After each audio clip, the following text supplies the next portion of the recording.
Alrighty, we are back. Your favorite podcast show of the week. This is Location Weekly. It's episode number 489. We're recording live on Tuesday, November the 3rd. Yes, it is Election Day in the United States of America. And we hope that if you're listening, it's not going to matter if you're listening to this now, but hopefully by the time you hear this, you have voted, and that's really important to vote. We want everybody to exercise their rights and vote. And we'll see what the. Hopefully, we have an outcome by the time we're talking to you next week. So, Brianna, how are you? Yeah, hopefully. I'm good. It's a busy time. Obviously, you mentioned today's voting day here. And then we just had Halloween, which was very different this year. No trick-or-treating, but we did have, some interesting festivities that we participated in. And so it was just a lot of like dressing up and exhaustion for parents, but lots of fun for the kids. So, they had a couple of socially distanced activities outside that we were able to do, and that was nice. At least they got to do something and dress up. But no trick-or-treating this year, so maybe next year we'll have better luck with that. But yeah, it's just been a crazy busy time, and the weather's really cold here, which is, that could change tomorrow, of course. I'm assuming it's very cold there as well. Yeah, although it's supposed to get back up to kind of early fall temperatures tomorrow, so we'll see. But it has been cold the last few days. Yeah.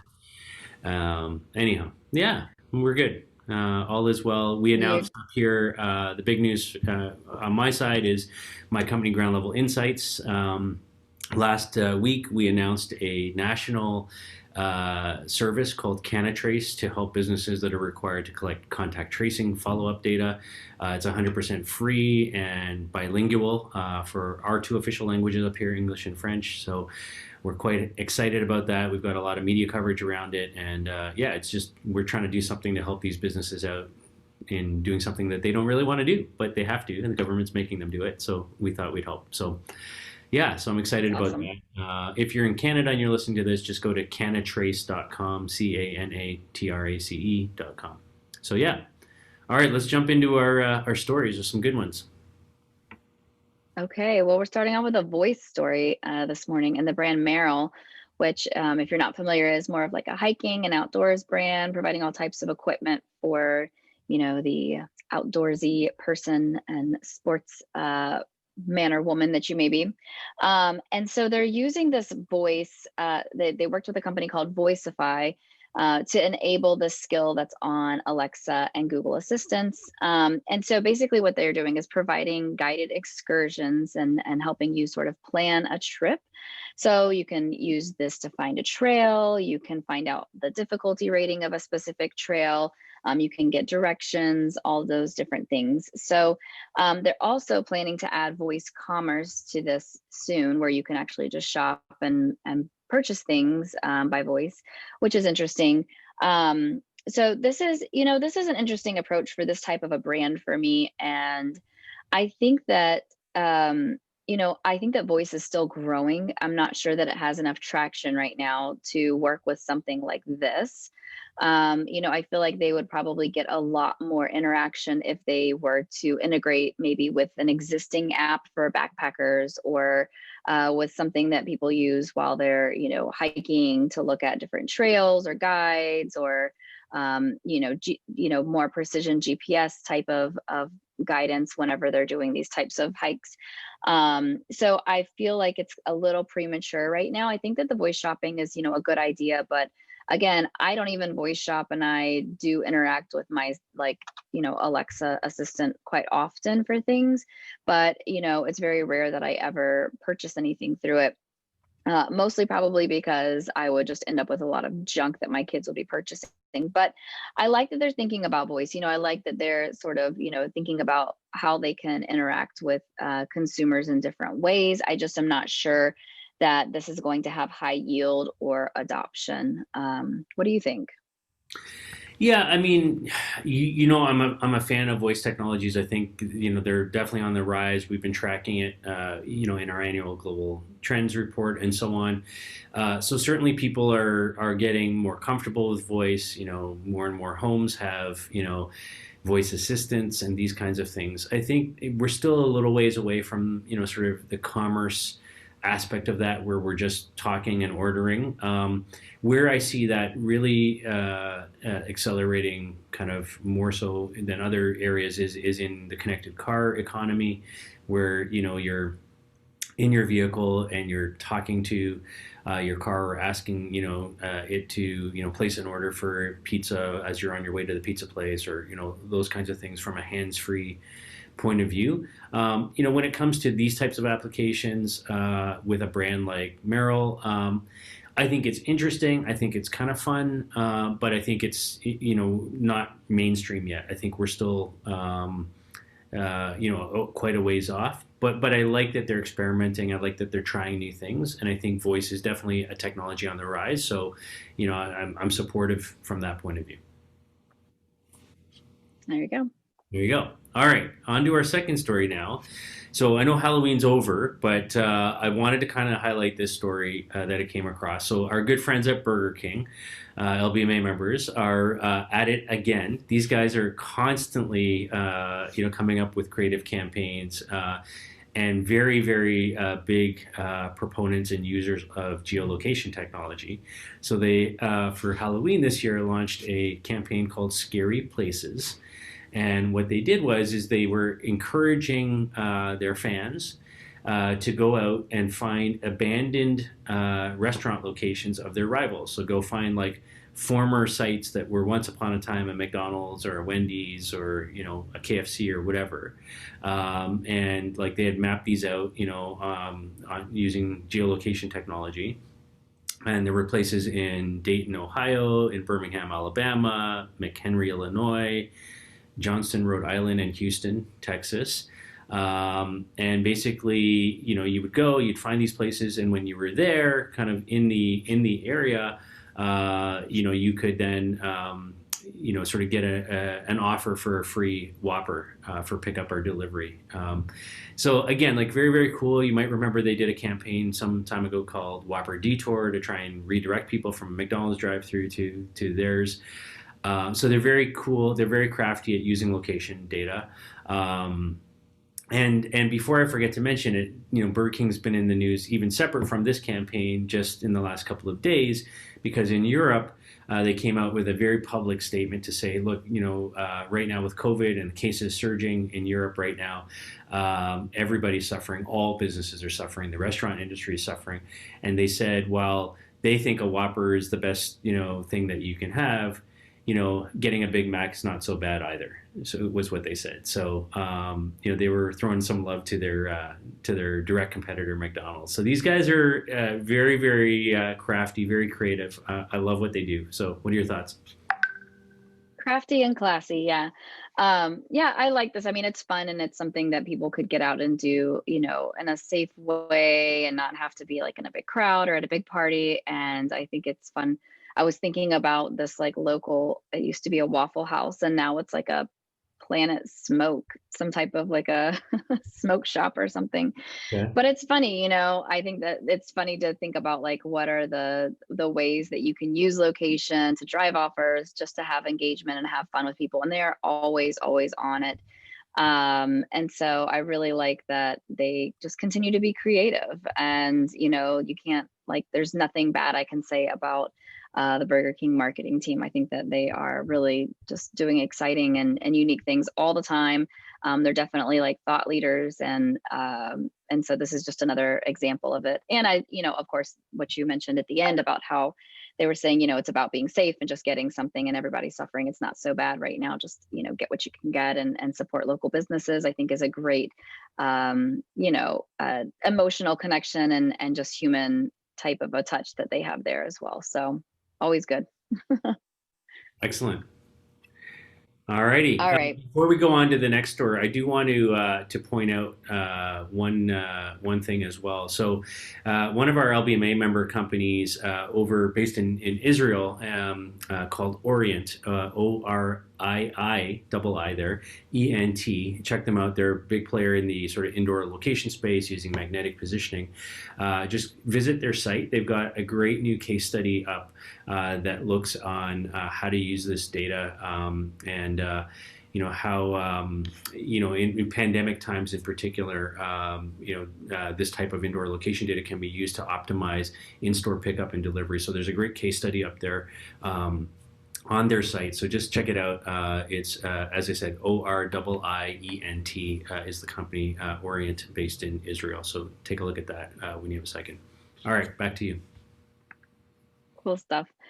All right. So staying, we started off kind of talking about like voice and then location, and now we're combining sort of listening and location with something new from Foursquare. So, this is a new experiment that's underway from Dennis Crowley, Foursquare founder, and it's called Marshbot. The way that he is describing this Marshbot is a cross between the original Foursquare, Microsoft Office's Clippy, which is like really throwing it way back, and a virtual assistant from the film Her, which, if you remember, with Charlize Theron, and just how this relationship involved, this personal assistant, and how basically it was like a real friend for this person.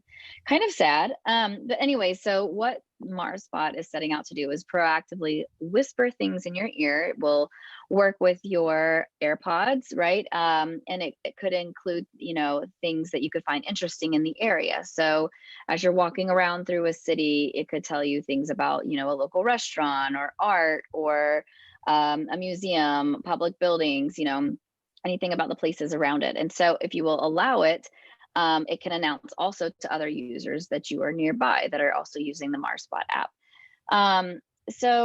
People can also record audio snippets about like what's going on, where they are, or maybe you want to give like a recommendation about a specific thing that you ordered inside of a restaurant. And it's using very granular hyperlocation in order to provide these little snippets and all this information. It's leveraging Foursquare's local data, obviously. It's a lot of like user generated content that's going to fulfill this. And basically they're trying to promise this augmented reality type of experience, but through audio and not having to use your smartphone's camera.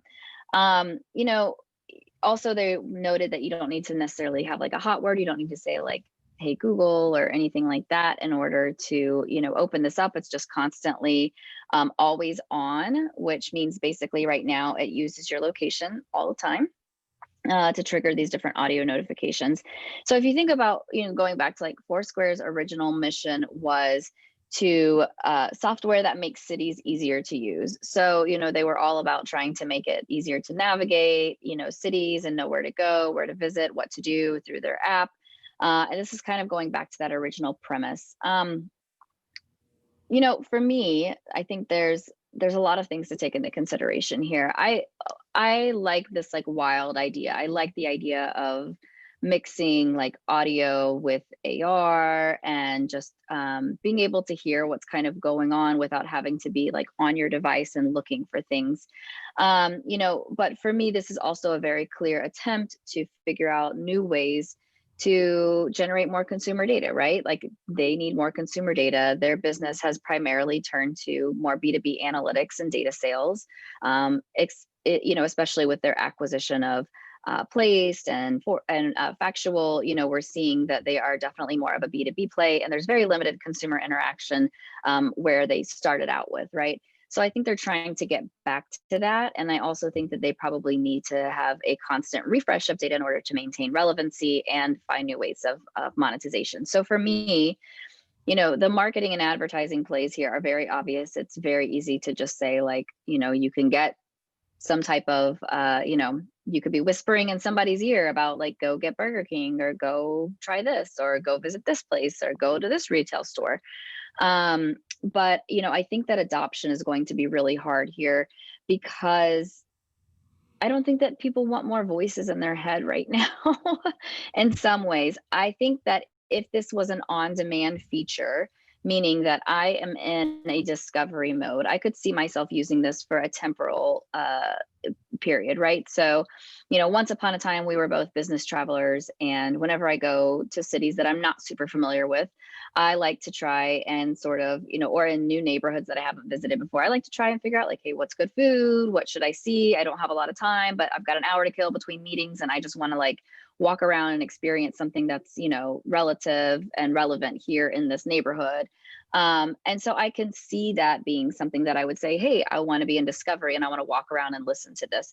But I don't think that it's going to catch on, with like being something that people are always keeping an AirPod in their ear, and walking around and wanting that constant feedback, and also wanting we're in a age of privacy first. And we've had all of these social media, founders like within the government entities talking about, the challenges that they have been pushing in terms of like freedom of speech and all of these different censorship things and these issues that are at hand. So, having somebody talk in your ear seems like, wow, this is really like going into another direction where I'm not sure I want to go. I mean, I'd love to hear an argument for somebody as a consumer who's maybe not in the tech industry say, oh, I would love this. This is exactly what I want. But I think it falls a little flat probably for how most people want to engage with this. So anyways, that's my perspective. What do you think about this? I think it's interesting, and I'm with you. I think there's sort of other motives here in terms of enriching the data sets and finding new ways to collect data, because we know there's new limitations coming on how we go about collecting data from the OS and so on. So I think you've got to get more creative, and I think this is getting more creative. It's not super new as a concept in terms of blending audio and location. Obviously this idea has been around for some time now. Many years ago, on this podcast show, we talked about a band called Blue Brain, and this band is known for creating location-based albums. So they would go to places like Times Square or Central Park, and they would spend some time there, and they would record an album that you could actually only listen to when you were geolocated within the park. So content that is specific to the area, and things like that. I remember Heard.fm used to do, on their application where you can kind of upload tracks according to location and kind of connect, content to specific places, and in some cases, there are platforms out there that visualize that content that is sort of available in that bubble, in an AR context. So, the idea of what they're going after here, again, it's not new. There's been many attempts at this over the years. Broadcasters, SoundCloud, lots of people have tried to kind of do things in the music and audio space that is connected to geolocation. So, I'm not super excited about it. I don't see mass scale and use for what they're describing here. But I think it's from their point of view, as Foursquare, I think it's a great creative way to kind of go about engaging with potentially a new audience and getting access to new data to enrich their business. So, from a commercial point of view, I think it's a good move. So I'll leave it at that. Yeah. I did have the thought, when I was reading this story, I was thinking about, I think that being able to experience certain things while you're from an audio point of view, while you're in certain, scenery is really cool. So I was thinking about like stories and books and sort of, for example, like listening to a book that has to do with something that happens specific to that area, or a novel that's based at the beach when you're at the beach, right? Something that is like, promoting that more experiential type of listening, I think is very, very cool. So, maybe it's when you're here in Atlanta, you're listening to a story about Martin Luther King, because you're walking by his house and you're hearing about that and you're just like really immersed in the entire experience. That to me makes sense. But something that's like whispering recommendations in my ear. I mean, to me, Yeah. that just sounds like, well, what are you recommending that I do? Because at that cost, you're like, well, where's my moral conscience or where's my choices? It's just like somebody kind of directing you. And to me, it just sort of doesn't give us that freedom of thinking and open-mindedness that all of us are really seeking, I think, in this day and age, right? Yeah, 100%. So I'm with you. I think it's a little creepy when you think about it. These things whispering suggestions to me. Yeah, I don't know. It's one thing to get a See, notification on go my to the phone. bank and send Aubriana lots of money. Yeah, yeah, yeah. There you go. All right, our final story. A company in Australia called Realworld, which is one word, has launched a product called Adfindr, which is also one word, but no E on the end. It's just an R. So I love these companies that just mash up words and letters together. So there you go. Real World launching Adfindr, which is a product designed to help media owners target potential local advertisers. So it primarily serves the out of home industry in the UK and globally. And essentially, what they're doing is they've come up with this sort of way to, sort of help out of home providers who have, signage space, digital or otherwise, find local advertisers that are a good fit for, that potential media. So connecting the buyer, the sort of the inventory to the potential buyer. So I think obviously that's a challenge for any business, especially when you're in the media sales business, finding potential buyers. And so this is a sort of digital tool that kind of links those things up. In the UK, they've got Sky, the commercial broadcaster, using it to identify, again, location-based prospects. So the idea is my inventory is here physically in this geolocation. What businesses are nearby around me that could leverage this, and kind of take advantage of this, or along the route that people travel, or whatever the case might be. So that's the sort of the intention of the Adfindr platform. As I said, they've got a number of brands like Sky who are using it and playing around with it. And it's not more complicated than that. But I think it's interesting. I think it's, there are a lot of players in this space right now. There's a lot of tools on the attribution side in the out-of-home industry to use location data to measure the effectiveness of the ad. And this is a tool that's kind of really looking at it and coming at it saying, hey, we can help find buyers for that ad space. Yeah, you know what I like about this? It's almost like everything that has been going on in the digital advertising space with the DSPs and the SSPs and how they connect, the demand and supply together based on data is now happening in more of digital out of home or just standard billboards, that are out of home. And so I think that it's really, it's like very easy and it makes so much sense, but nobody's really done it yet, at scale, it seems like. So I like this, that they're thinking about something that seemingly is so simple, but just really, continues to enable businesses to connect with one another, right? And know like, okay, I can do this with, I should put my ad here because of this data, or I can go after these businesses as prospects because it makes most sense for them versus just having, this wide array of cold calls or, targeted verticals that you're going after. So I really like that. I think it's really, really great. And when I think about the real world, I just go back to like high school and, the MTV reality TV show. Yeah. So I was hoping they would have like some really great house somewhere that where they would be putting like, buyers and like the brands and businesses alongside of the people who are selling the inventory, just all in one house together and filming it. But that's not really what's happening. Like Big Brother. Yeah. But it was, That'd but it be was, it was MTV. It was the real world. Yeah, it was the real world. That I was wonder the who would show. survive. Like if the buyers would outlast the sellers or what. Like I don't know. It'd be interesting. It'd be a different kind of Survivor show. Yeah. Well, or they would be hooking up, Yeah. buyers and sellers. It'd be like really scandalous. Yeah. Anyways, on that note, we thank you for listening and watching. This has been episode number 489 of Location Weekly. As always, we would love your feedback, story ideas. Reach out to us on all the social media channels and let us know what you think. Give us some stars, some likes in the platform you're listening or consuming this on. And of course, we'll be back next week with episode 490. Have a great week, everybody. Be well. Thanks. Bye. Bye.